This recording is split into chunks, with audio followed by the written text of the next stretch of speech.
Hi guys, this is Dan from Magic Pachinko Restorations with another short video on a vintage Pachinko machine. If you like these videos, please consider subscribing. We're about that far away from 1,500 subscribers, which is a great milestone. Never thought we'd ever get there. Really glad that more and more people are enjoying these videos as time goes on. Yeah, I enjoy the comments and questions and things on YouTube. I will answer anything that you leave on YouTube. I check it pretty much daily. But if you really need to contact me for anything more than a comment, please go to the website, magicpachinkorestorations.com. There is a contact me page that you can use, and there you can leave your name, your phone number, and your email, and you'll get an automated response that will show you how you can send me pictures if you'd like to. Please keep in mind when you send pictures, please identify yourself. I have people sending me pictures almost on a daily basis, so I want to make sure I know who I'm talking to when I respond. I appreciate that. So today's machine is a 1974 Nishijin Model B with a complete restoration. This was actually dropped off by the owner, relatively local to my area in New York State. And he brought it up. We had a real nice chat. We talked about what we wanted to do to the machine. And he opted for the complete restoration. So it's got the new playfield. You know, everything that needs to get touched on these machines gets touched and rebuilt. So let me bring this in and give you a closer look at the playfield. It's got a nice colorful playfield. This has got a flapper in here. I don't know if there's a specific name for it, but kind of a neat center attraction. A couple of tulips, three tulips, pay pockets. Pretty machine. There's the ball out light is in here, up in here. Now some machines of this vintage, of this same model, will have a single light bulb over here that will flash when you get a jackpot. This one has got actually two lights inside the jackpot chamber, so it's this center attraction that will light up, which to me is preferable.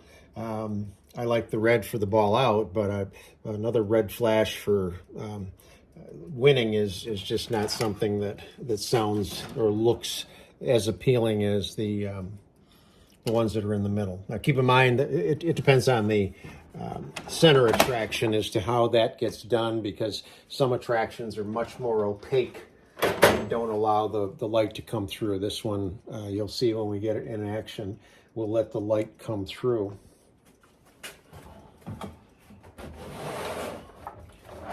Spin this around and give you a shot of the back. So everything nice and clean. This is the power supply. This had a white, the main guts piece was white. You don't see that often with the Nishijins. Usually it's clear, but I didn't even think to add the pictures, but this was extremely dirty on the inside. I mean, the white on the inside was all but black. So it cleaned up well. The wiring was in pretty good shape. I did do some soldering to make sure everything is right. And again, there's two lights in here. There's a light on this side, and there's a light that shines straight through, and there's a light that shines in from the side. So it gives the jackpot a nice effect. So that's the machine. And we'll show you how to load it up.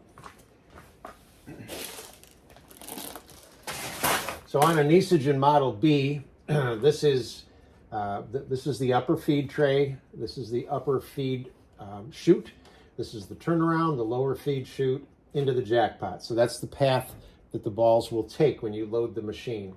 So this mechanism right here, this metal arm, is called the ball dump release. And right now it has been released. So what you want to do is push this piece over like that so that they're latched. So when it releases, it does this, and you want to have it latched. So you want to bring this over like that. Now what that does is it prevents these L-shaped legs here.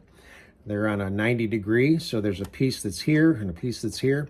And you want these two legs to catch on the end of this metal piece here so that it provides a path to run over into the jackpot. When you release this, it lets these arms actually swing out of the way, and then the balls will go down the exit chute and exit the machine. So first things first, make sure you latch the ball latch.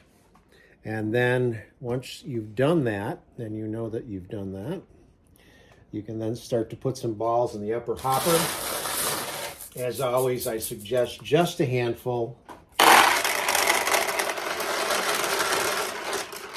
And they should run and start to fill up the jackpot. And I'm going to plug the little power transformer in. And right now the ball out light is on. It's controlled by this leaf switch right here. So when this lifts off of it, it will turn it off. Right now it's still down. The reason that it's still down, pushing down, is because this is still up. When you get enough balls in here, this pushes down and turns the light off. So, another handful.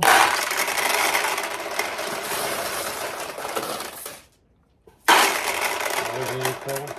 So at this point, there's enough balls in here. These trip legs, or whatever they're called, have moved up out of the way so that you've got the full range of motion for your jackpot arm to work. And the ball out light is now off. So at this point,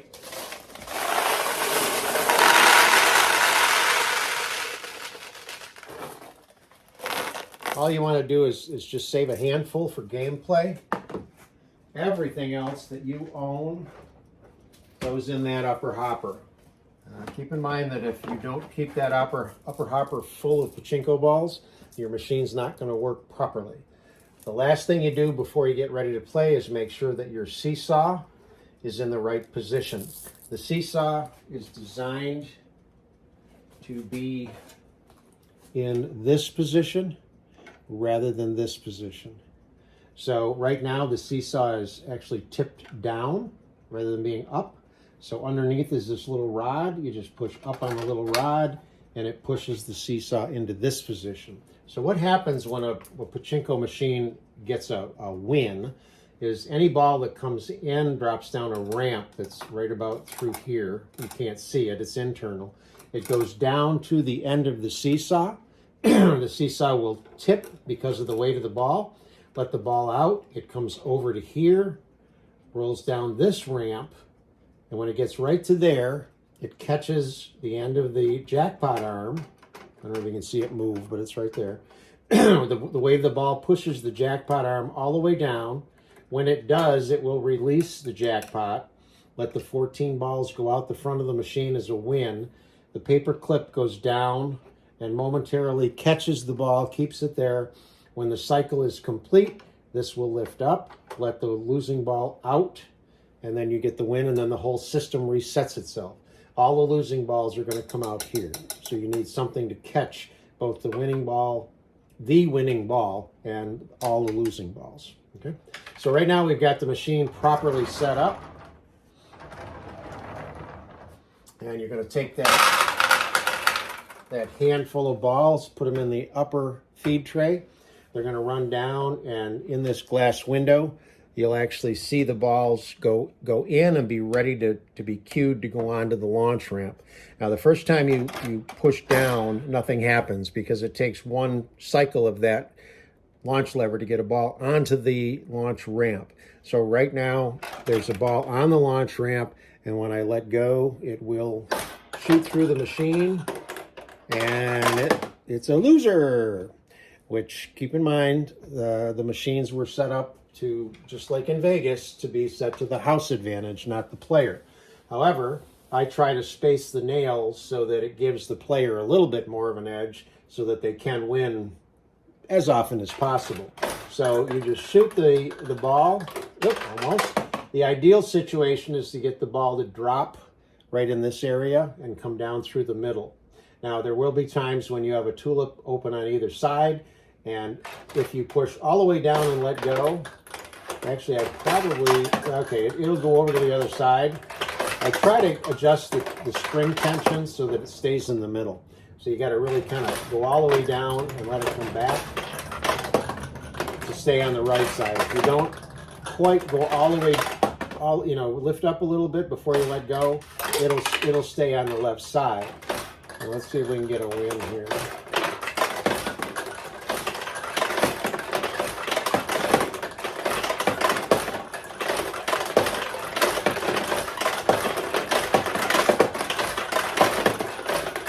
There we go.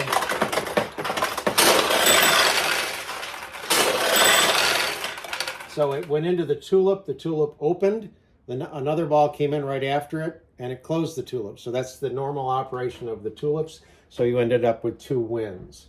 So and now it's also opened up the lower tulips. See if we can get a couple more wins.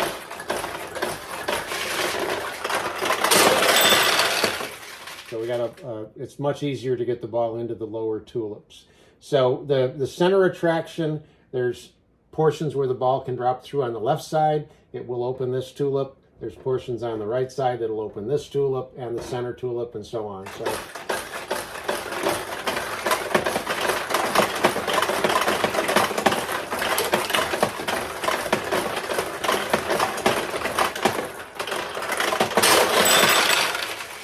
this one seems a little bit still kind of tight to me, so I'll do a little bit of tweaking, try to get it so that it's a more winnable machine before we give it back to the owner. So that's the 1974 Nishijin Model B. Hope you like it.